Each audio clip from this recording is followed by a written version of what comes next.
How you all doing out there? Thank you. Thank you. Thank you. I'm honored and I'm blown away, even though this is my 25th year plus doing this. I've been doing this for a quarter of a century now, which is quite amazing for me in the process. Thank you. And I've had the privilege now of working with more than 3 million people live in events from more than 80 countries around the world. So at this stage, I got to tell you something. I could be an idiot, and I would know that there are certain patterns that cause people to be fulfilled, to be happy, to fit, to be strong, to feel alive, to be vibrant, to have passion in their life, to do well financially, but even more importantly, emotionally, psychologically, spiritually, in their health and their relationships. And there are also patterns that make people frustrated, overwhelmed, depressed, sad, lonely, cause them to be struggling financially, struggling with their body, struggling intimately. And those patterns, they're not because there's something wrong with somebody, it's because of a pattern that we're doing. And I spent a quarter of a century of my life basically studying the most successful people in the world and the most challenged, and figuring out what's the fastest way to create a change in basically developing the one thing that all people have in common who succeed. They're leaders. This is a leadership program. Because I don't care what style you are. I don't care if you're a mom. If you're a great mom, you lead your child. You're not led by your child. Or a great dad. If you're a great business person, you're a great salesperson, you're a great negotiator, you're a great anything. You're a great human being. This has been my entire life's obsession. What makes the difference in people's lives?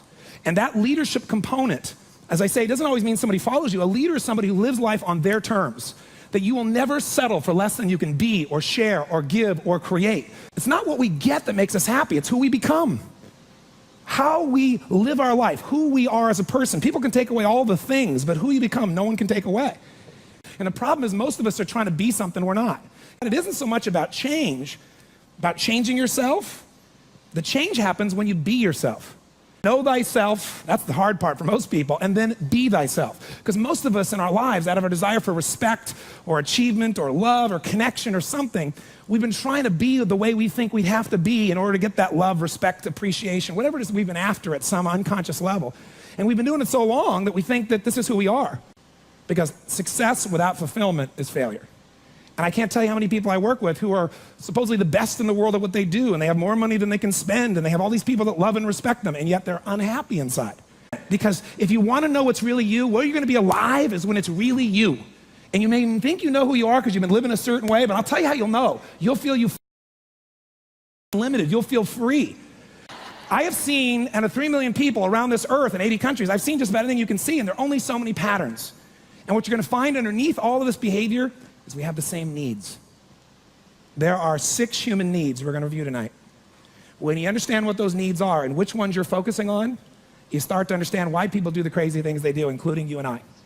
And you begin to understand, hey, there might be a better way to meet my needs, and I don't have to get caught up in this game of stress and frustration and upset, or I could really help this person I care about, because I could see what's really going on. Part of what we want to accomplish here as leaders is we want to become practical psychologists. We want to understand what's really going on so we can help, so we can make a difference, so we can transform. So yes, of course you can do better in your business, because the more you understand about what people need and want, the greater you're going to be. The better manager, better leader, the better mom or dad, the better friend. And there's a better you that's available when you understand what's driving you. But most of us are running patterns over and over again. And we want to free that up. To free it up, we got to break the pattern. We got to do things that are different. So we're going to do something different. I'm not here because I believe in positive thinking. If you think that's what I believe, you don't know much about me. I'm not one of those people that believes you're supposed to go to your garden and chant, there's no weeds, there's no weeds, there's no weeds, there's no weeds. There's weeds right there. All right, that's what I believe. Here's what I believe. I believe that if you really want to be effective, you got to tell the truth. In fact, there's 3 mandates of leadership, if you want to jot them down, that may be the foundation of everything that I believe, and I hope that you will see as something that's useful for your own life to remember, because it's so fundamental. So the first mandate to leadership is not just to be positive. First mandate to leadership is see it as it is, but not worse than it is. The first secret to be an effective leader in your life, whether it's you want to lead your body from the location it is right now you're unhappy about, you don't have the energy you want, your body's not where it wants, to where you want to be, that's leadership. You want to transform your business, that's leadership. Your income, that's leadership. You want to help your children, that's leadership. You're going to be a leader, step number 1, tell the truth. See as it really is, but don't make it worse than it is so you have an excuse not to try.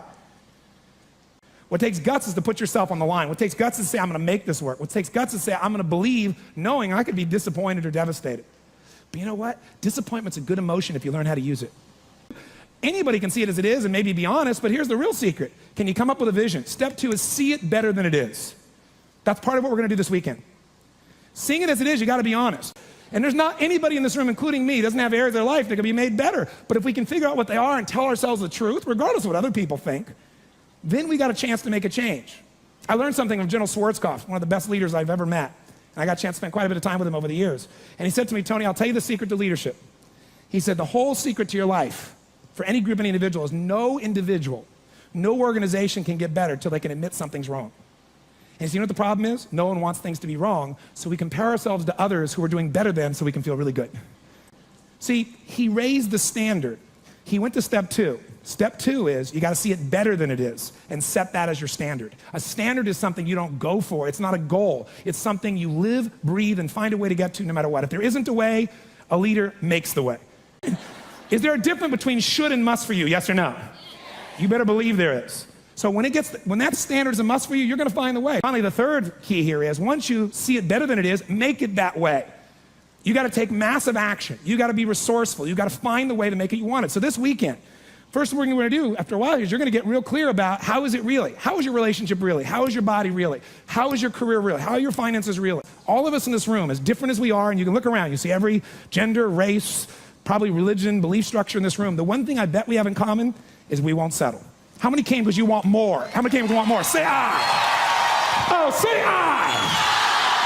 Yeah. So whatever that more is that you came for, more energy, more focus, more determination, more confidence, more certainty, more love, more success, more playfulness, more of your body being where it is, more of your spirit alive, whatever it is, I can tell you this, whatever you think you came for, that's not why you came.